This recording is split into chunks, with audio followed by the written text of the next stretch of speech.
Amtrak has no metal detectors, so most passengers carry banned items without knowing, and the conductor finds them while the train is moving. Last year on the Northeast Regional, a traveler boarded with a small cooler, fresh shrimp, and her own wine for a 5-hour ride. No checkpoint, no problem, right? By hour 2, a conductor flagged everything. She spent the rest of the trip with an empty tray and a story she still tells. We're covering 14 banned items, catching real travelers off guard right now. Stay through number 9, because that one surprises even the most experienced riders. Let's get into it. 1. Dumbbells and hand weights. Fitness travelers assume Amtrak is more relaxed than flying. It isn't. Not here. Dumbbells, kettlebells, free weights, and weighted bangles are banned in carry-on and checked baggage both. You'd think the baggage car would be the loophole since it's a separate compartment. Amtrak explicitly closes that door. The fix is simple. Water-fillable travel weights pack flat, weigh nothing at departure, and fill up at the destination. Pro tip: most fitness routines transfer perfectly to collapsible water weights. They're cheap, packable, and completely Amtrak approved. Don't let a dumbbell be the reason your journey ends at the platform before it starts. 2. Emotional support animals. People expect the train to be more flexible than flying on this one. It's the opposite. Comfort animals and emotional support animals are completely banned. No exceptions, no conductor discretion. Only trained service animals performing a specific disability-related task are permitted, and even they have restrictions. Cats and dogs under 20 pounds, including the carrier, can ride select routes under 7 hours, but they need a purchased ticket and advance booking. Show up assuming your animal gets waved through and you're both staying behind. Has this caught you off guard before? Drop it in the comments. You're not alone on this one. 3. Seafood, fresh or frozen. Here's the part most people miss entirely. A woman once boarded the Northeast Regional with vacuum-sealed salmon she'd picked up as a coastal gift, completely confident it was harmless. A conductor flagged it in Providence. The fish stayed on the platform and she had 3 more hours to think about it. Seafood is specifically named in Amtrak's prohibited list. Fresh, frozen, vacuum-sealed, it makes no difference. There's no keep it sealed workaround. Ship it ahead via courier or leave it behind.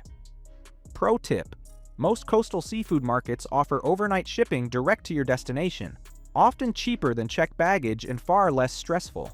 The next 2 items look totally harmless, but Amtrak has a strict rule about both, and most people find out too late. 4. Hoverboards and self-balancing scooters. Most riders assume these count as personal mobility devices, like a folding scooter, and board without a second thought. Wrong call entirely. Hoverboards, one-wheels, unicycles, and self-balancing scooters are banned from Amtrak trains, platforms, and stations. Not just the train car, the actual platform. You can be turned away before reaching the boarding door. The reason is lithium battery fire risk. A lithium fire in an enclosed moving train is non-negotiable. A UL-certified folding scooter under 50 pounds is a different situation. Pro tip: call Amtrak at 1-800-USA-RAIL the day before. Conductors have full discretion at the platform and can deny boarding even on borderline devices. 5. Pepper spray and mace. People pack these for personal safety. Completely understandable. Completely against policy. Pepper spray, mace, and tear gas are classified as corrosive, dangerous chemicals and are banned in carry-on and checked baggage with zero flexibility. This is where people go wrong. They treat it like a pocket knife, something minor that gets overlooked. A pressurized canister discharged in an enclosed train car affects every passenger on board. Transfer it to your car or ship it separately. Pro tip: a personal alarm that emits a loud, piercing siren is completely permitted on Amtrak and gives you a real safety option without violating a single rule. 6. Your own alcohol in coach. This is the biggest misconception on the entire list, and it catches experienced riders too. You can carry sealed, unopened alcohol on board. That part is true. But you can only consume it inside a private sleeper car. Coach seats, the cafe car, the lounge, none of those qualify. Drinking your own stock in any public area gets you removed at the next stop without a refund. Alcohol Amtrak sells in the cafe that you can take back to your seat. Your own bottle stays sealed unless you're behind a closed roomette door. If rules like this are saving your trip, hit like and subscribe. There's more coming. Halfway there. And the next 3 involve things you probably carry daily without realizing Amtrak specifically bans them. 7. Vaping and e-cigarettes. Everyone assumes vaping sits in a gray area because it isn't technically smoking. On Amtrak, there is no gray area. Vaping is treated identically to smoking under federal law. The ban extended to e-cigarettes in 2021, covering every car, restroom, and vestibule. The restroom logic trips people up. Enclosed and private feels permitted. It isn't. Amtrak restrooms have smoke detectors, and triggering one mid-trip creates a serious incident. Carry your device in your bag and use it only once you're off Amtrak property entirely. Pro tip: check your route schedule for longer station stops. Crews announce them in advance, and those are your only windows. 8. Marijuana, even where it's legal. This surprises even frequent travelers. A rider heading from Colorado to California once figured that crossing into a legal state mid-trip meant he was fine. He was removed 2 stops later. Your train operates under federal jurisdiction the entire route. Marijuana is federally illegal, and medical cards and recreational permits are irrelevant on Amtrak property. Amtrak police and DEA agents both have authority to inspect trains at any point. The state lines your route crosses don't change your legal situation once you're on board. Leave it behind completely. There are no exceptions worth the risk here. 9. Non-certified e-bikes. Everyone knows gas-powered vehicles are off the table. Here's what almost nobody knows. Since 2024, Amtrak requires all e-bikes and e-scooters to carry certification from a nationally recognized testing lab, UL-CSA or NSF. Budget imports and DIY builds almost never carry it.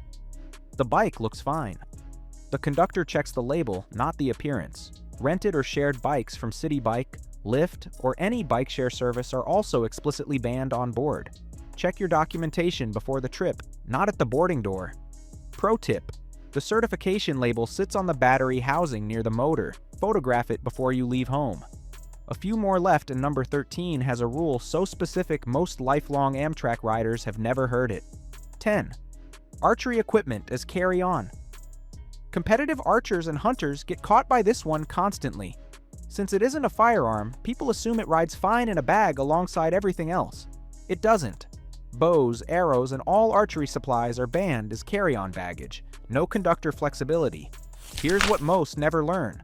Archery equipment can travel in checked baggage inside a hard-sided secured container. It's a placement ban, not a total one. Plan the check-in process before your trip. Discovering it at the counter with your train leaving in 8 minutes is not the moment to find out. Pro tip: call ahead to confirm your departure station offers checked baggage service. Not every staffed station does. 11. Kayaks and canoes. Most people assume this is just an oversized fee situation. Pay a bit extra, check it like big luggage, problem solved. It isn't a fee situation at all. Kayaks and canoes are completely prohibited on Amtrak. No carry-on, no checked baggage, no route exceptions, no workarounds. This catches people who build an Amtrak leg into a kayaking trip assuming the boat travels with them. It doesn't. Arrange separate freight shipping and travel with your gear bags only. The paddling trip is completely doable. Your boat just takes a different route to meet you there. 12. Hard-sided coolers. This one is still developing, which is exactly why it matters right now. In 2026, a passenger on a 3-day cross-country route was told by her conductor that the hard cooler was allowed this time only, that hard-sided coolers are being phased out in favor of soft coolers. Amtrak hasn't updated the official site yet, but conductors have full discretion and enforcement is clearly shifting. She had 2 days of food packed with no backup plan. Switch to a soft-sided insulated bag now and avoid that conversation entirely, wherever the policy officially lands next. 13. Black powder and percussion cap ammunition. This catches collectors and historical reenactors every single time, and it's one of the very few rules on Amtrak's list with absolutely zero flexibility. Most people know firearms require 24-hour advance notice and must travel as checked baggage. Here's what they miss. Even with a fully declared, properly checked firearm, black powder, percussion caps, and all antique ignition ammunition are permanently banned. Carry on and checked, no exceptions, no workarounds at all. If you're heading to a reenactment with period-accurate gear, this rule needs to be on your radar before you reach the station. Pro tip: Ship black powder ahead through a licensed hazardous materials carrier. It's the only legal option and far easier than a platform conversation with Amtrak police. 14. Dry ice, without prior inspection. Most travelers treat dry ice like a regular cooler item. It isn't. You pack medication in a dry ice container, walk up to board, and assume it's fine. Dry ice requires a visual inspection by Amtrak staff before boarding. The container must be vented, cannot be styrofoam, must be clearly marked, and must stay with you at all times on board. It also counts toward your 2-item carry-on allowance. Skip the inspection and you're leaving it at the station. No exceptions. Pro tip: ask a station agent to do the inspection at least 30 minutes before departure. Once boarding begins, there's no time to fix a container issue even if staff want to help. That's 14. But the most important one is something almost every Amtrak traveler gets completely wrong. Final power tip. Here's the real shift. Because Amtrak has no X-ray machines or security lines, most people pack without thinking twice. And that's exactly the trap. Violations aren't caught at the door, they're caught mid-trip, while the train is moving. By then your options are surrender the item or leave at the next stop. No refund, no rebooking, no appeal. The smartest Amtrak travelers pack as though they're going through airport security even though nobody checks at the platform. That one habit protects your entire journey before it ever starts. If this saved your next trip, hit like, subscribe, and drop a comment below. Which item on this list genuinely caught you off guard?